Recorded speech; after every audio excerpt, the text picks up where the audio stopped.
Hello everyone, welcome to another video. Today we're going to be talking about the Bible and King Jeroboam's reign of Israel, and what you can learn about what he did, what was wrong, what not to do when you're in a position of power, especially in a church or something like that, because position of power in a church or in a kingdom or in a country you can do some damage. You can corrupt a whole nation with just your words and your actions, and that's what I kind of show in the other videos, and that's what the Bible, if you read, that's what you'll learn.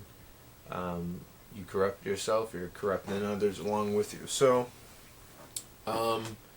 after the nation of Israel split into two different kingdoms, Israel and Judah and Benjamin, there were two different kings, Rehoboam and Jeroboam. And basically, when Jeroboam came into power, you can watch the last video, but when he came into power, he basically undid everything pretty quick. I mean, he had everything set up for him. God prophesied that he would be king, and he became king, and he just screwed everything up.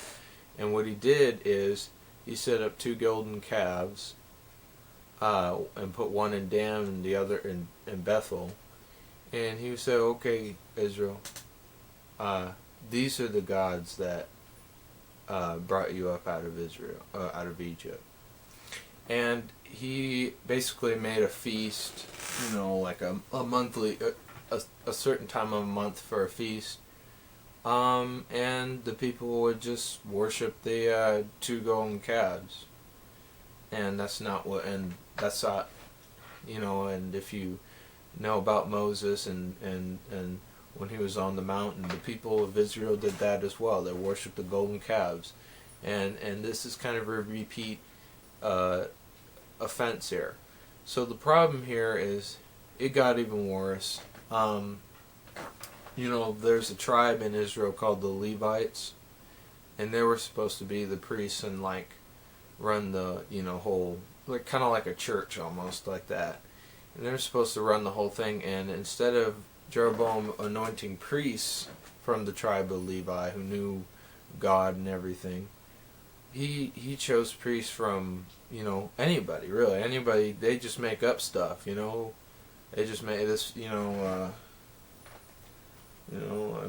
just made up stuff like, hey, this is a god right here, stuff like that, and he just put them in there, and they just ran around, did whatever they wanted, said whatever they wanted, and the Lord did not look very kindly upon that. And we're going to get into the consequences of his actions and what happened. And basically, he brought the whole nation of Israel astray from God by doing what he did.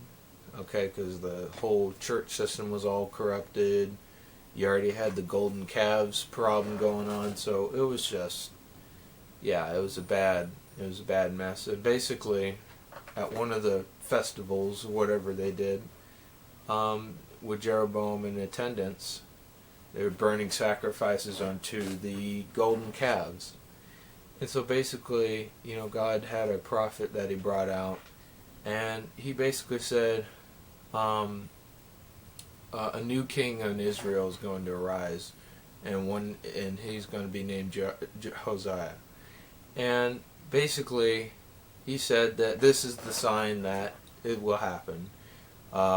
This altar here with the golden calves, it's going to break in front of your faces. And when Jeroboam heard that, he stretched out his arm and was like, hey, lay hands on him, put him down, and his hand, shriveled up, can't take it out, and, it's like a skin thing, you can't do anything, his bone's stuck, and then he changed his mood immediately when he saw, okay, well, this is happening.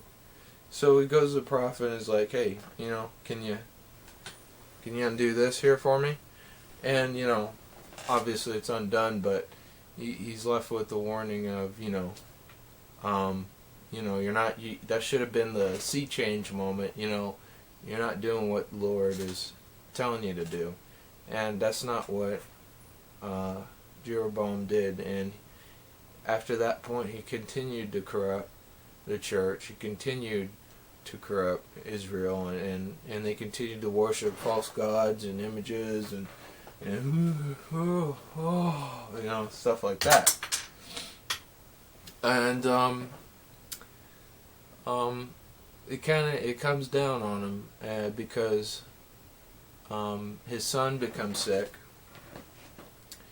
and he tells his wife, hey, go out to if you watch the last video, there's a prophet that said he would become king, and he told his wife, hey, go out to this prophet and tell him, my son's dying and all that, but be disguised and stuff, don't come in as her name. And the Lord told that prophet, okay, well, she's going to be coming here, and tell her this, that when you come back to wherever the king was, that the son would die. And she comes over, he tells her that, and she goes back, and Jeroboam's son is dead. And he has another son who reigns after him, but I'm just saying one of his sons. And this is kind of a sign, because it is, that prophet said, hey, nobody in the house of Jeroboam is going to go down the grave like his son, meaning that they're going to die, in a mysterious way, you know what I'm saying? So basically that means that the house of Jeroboam was going to be eradicated. He screwed up so much, and his family members weren't, they weren't really helping either. So his house was going to get destroyed, and that's shown in the next few videos. But he passed away, and his son reigns Israel, and that's basically it. And the state of the country is corrupt. They're worshiping false images, and they're just doing whatever they want, and that's just a testament. We think about there's a lot of religions out there, but there's really only one that says that there's a God that doesn't have any image. Most other religions would say, this object or something like that is God or something.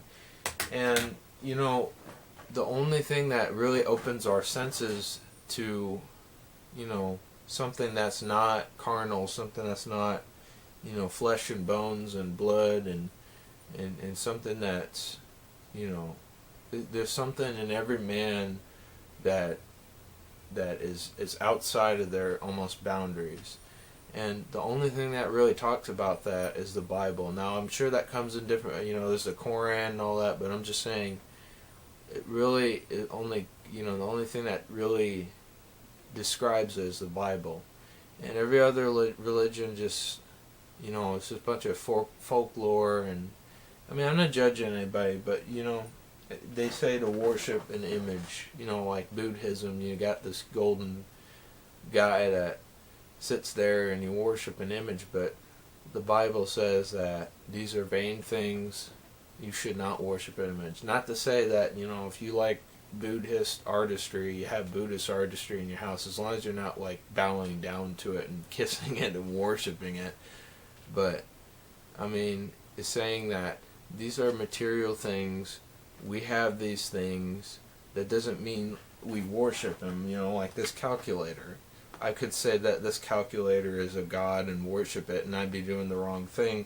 Or I could just say this calculator is a calculator, and it's just a material thing, which it is, and that I believe in God. And I know that God is not, something in this world, but something out of it, but, in all things is basically. Not to say that this is God or something, but, I'm basically just saying that,